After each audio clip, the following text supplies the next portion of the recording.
The Invincible God. The sanctum of radiance glowed with sacred fire as the Valari priests gathered beneath the spire of crystal light. Their heads bowed low, tendrils coiled in reverence. They chanted in perfect harmony. Above them, suspended in a vortex of raw energy, hovered Azeroth Kai, the eternal flame, the devourer of doubt, the living God. He had ruled them for over 12 millennia. Wreathed in blinding luminescence and pulsing energy, Azeroth Kai had destroyed their enemies, terraformed their worlds, and given them starflight. The Valari owed him everything, or so they believed. You have worshipped well. The god's voice thundered through minds and matter alike.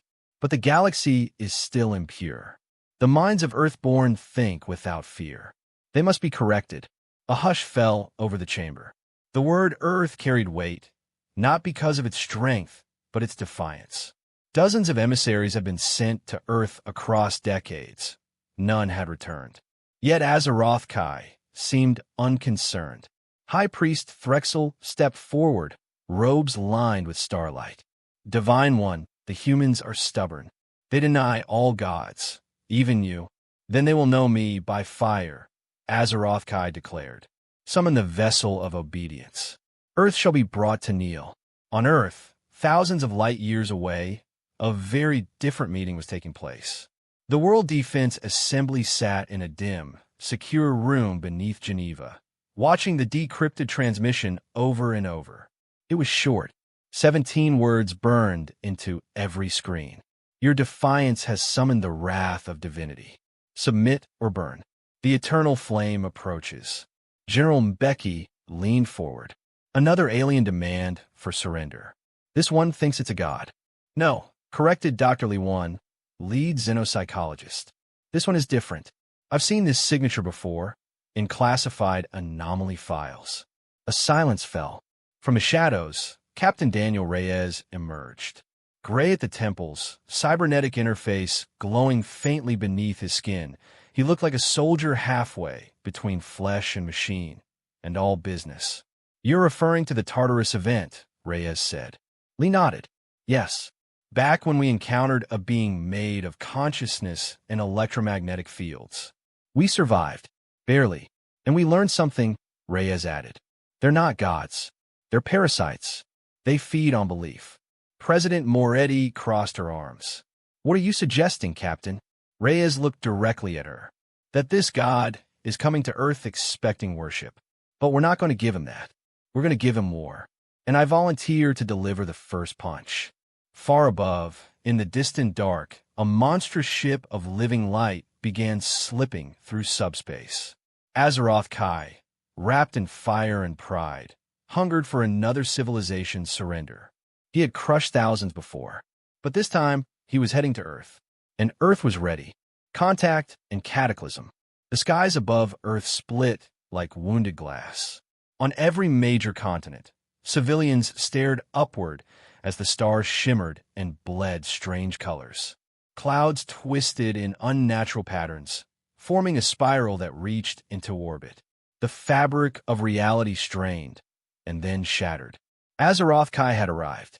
His vessel of obedience emerged from subspace like a leviathan forged from light and madness. It stretched over 50 kilometers, a living construct pulsing with crimson veins and radiant arcs of energy. It blotted out the sun over the Atlantic, casting a divine eclipse across half the globe. Then the voice came, not through speakers or signals, but directly into the minds of every human being. You are adrift in chaos. I offer clarity. Kneel, and you shall be spared. Resist, and be purified by flame. The transmission wasn't language. It was emotion, domination, certainty. For a moment, millions felt the crushing weight of submission pressing down on their very will. But Earth wasn't like other worlds. In the war room beneath NORAD, Captain Daniel Reyes stood unmoved, his neural interface filtering out the worst of the psychic assault. Across the globe, humanity's response was swift and unified. Operation Deicide had begun. Within minutes, Earth's orbital defense network activated. Railgun platforms, plasma lances, and quantum missiles launched in synchronized volleys from space stations, naval carriers, and repurposed asteroid bases. The sky lit up with Earth's fury. Azeroth Kai barely noticed. He raised a hand, or what passed for one in his shifting form, and space folded. Dozens of missiles vanished mid-flight. Others reversed trajectory and detonated inside their own silos. A wave of heat swept across Earth's upper atmosphere, cooking satellites and scrambling every unshielded sensor. The gods' laughter echoed across oceans. Still, Reyes didn't flinch. He stood aboard the Archangel, a stealth assault cruiser cloaked in gravimetric distortion. Inside, the ship's experimental consciousness uplink system was ready. Reyes was going to do the unthinkable, make direct mental contact with a god. "Patch me in," Reyes ordered. "Captain, that thing almost melted 5 billion brains with one sentence," Lewin warned through comms. "Are you sure? If I don't go in now, no one will be left to try later." The crew linked his neural bridge to the anomaly's mind wave frequency. Reyes closed his eyes. Suddenly, he was inside. He stood in a world made of flame and memory. Shapes pulsed and screamed in languages that never evolved. Azeroth Kai appeared, 10 stories tall, crowned in shifting stars. "You dare enter my essence?" "No," Reyes said calmly. "I came to analyze it." With a thought, he triggered the cognitive mapping algorithm. In that instant, Reyes saw the truth. Azeroth Kai wasn't divine. He was a being of structured psionic code, feeding on belief, warping perception to appear as a god. But his structure had limits, frequencies, vulnerabilities. "You're not a god," Reyes said. "You're a con artist in cosmic robes." The god's form flickered. Reyes smiled. "And humans don't bow to tyrants." The anatomy of a god killer. The Archangel landed under maximum quarantine protocols at Black Site Xeno 42, a facility buried 2 kilometers beneath the Gobi Desert. Captain Reyes was carried out on a stretcher, pale and shaking, neural implants flickering like dying embers. But he was smiling. "I saw him," he rasped, "and I saw how we kill him." A dozen scientists and defense officials surrounded him as Dr. Lee rushed to his side, already examining the data stream from the uplink session. "His neural map's a mess," she muttered, scrolling through waves of alien data. "But there's a pattern." Reyes coughed, pushing himself upright. "He's a thought form, a synthetic consciousness woven from psionic energy. Every civilization that believed in him, fed him, worship gave him mass." Lee's eyes widened. "That's why he broadcasts mentally. It's not communication, it's extraction. He draws power from fear and awe." Reyes nodded grimly. "And I didn't give him either. That's why I got close." Across the facility, engineers and analysts sprang into motion. Earth's best minds had less than 72 hours before Azeroth Kai launched a second, full-scale psychic assault. In the command chamber, Reyes briefed the team. "We're building a resonance pulse keyed to his harmonic structure. His true form exists between dimensions, but if we hit him with the right frequency, we can disrupt his coherence, make him mortal. Essentially," Lee added, "we collapse the illusion. We force every mind on Earth to see what he really is. Once belief collapses, his power follows. And then," Reyes finished, "we kill him." Meanwhile, in orbit, the vessel of obedience pulsed with divine wrath. Azeroth Kai had been wounded, not physically, but in essence. For the first time in millennia, doubt crept into his being. In the Valari home system, High Priest Threxel stared at a trembling vision crystal. Azeroth Kai's image flickered as if unsure of its own form. Whispers spread through the temple. "No world has ever resisted," one priest muttered. "What is Earth? A blasphemy," another hissed.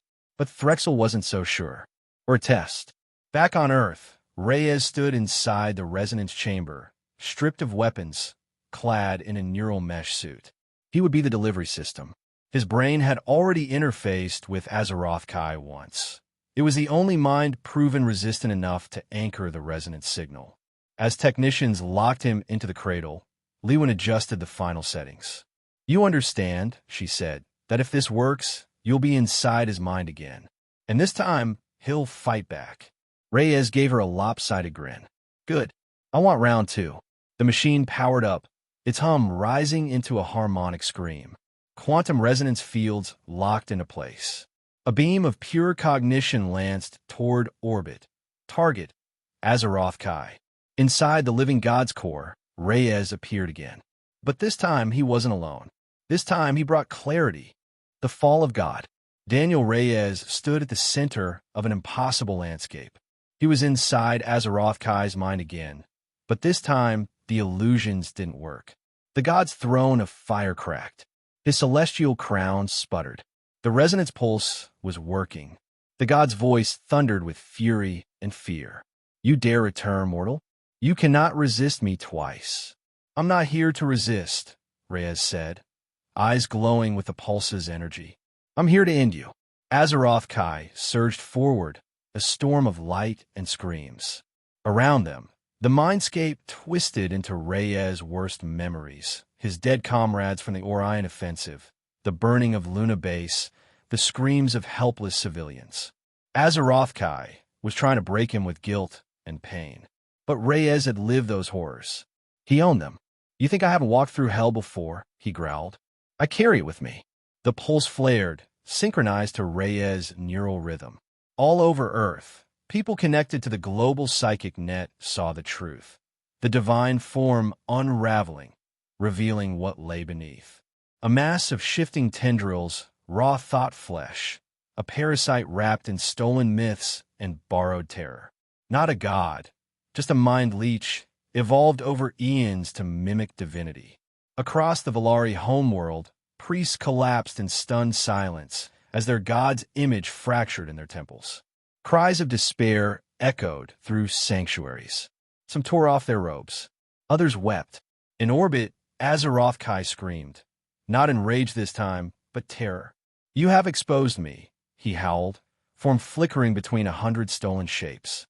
They no longer believe. That's the point, Reyes said. They see you now, and that means you can die. He activated the final pulse, one forged from human will, grief, and unshakable defiance. The resonance shattered Azeroth Kai's form. His essence writhed, stripped of worship-fueled invulnerability.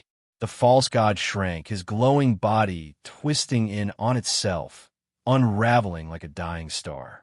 I am eternal, he screamed. You were a parasite, Reyes answered. And Earth doesn't feed parasites. With one final surge, the cognitive weapon pulsed. White light seared the mindscape. Azeroth Kai imploded into a singularity of thought and was gone. Reyes awoke on the Archangel, lungs heaving, body drenched in sweat. Alarms blared. Outside, the vessel of obedience had gone dark, collapsing in on itself like a rotting husk. In a vacuum of space, the god's shell drifted, silent and empty. Across the world, humans celebrated. Across the galaxy, species whispered in awe and disbelief. The Invincible had fallen. On Valari Prime, High Priest Threxel stood alone in the shattered sanctum. He looked up at the broken ceiling, where Azeroth Kai's image once burned, now replaced by the distant star of Earth. They didn't kneel, he whispered. They fought. Back in orbit, Reyes stood before the viewing bay, scarred and calm. Lewin joined him, her eyes reflecting the stars. What now, she asked. Reyes looked to the stars. Now we tell the galaxy, gods bleed.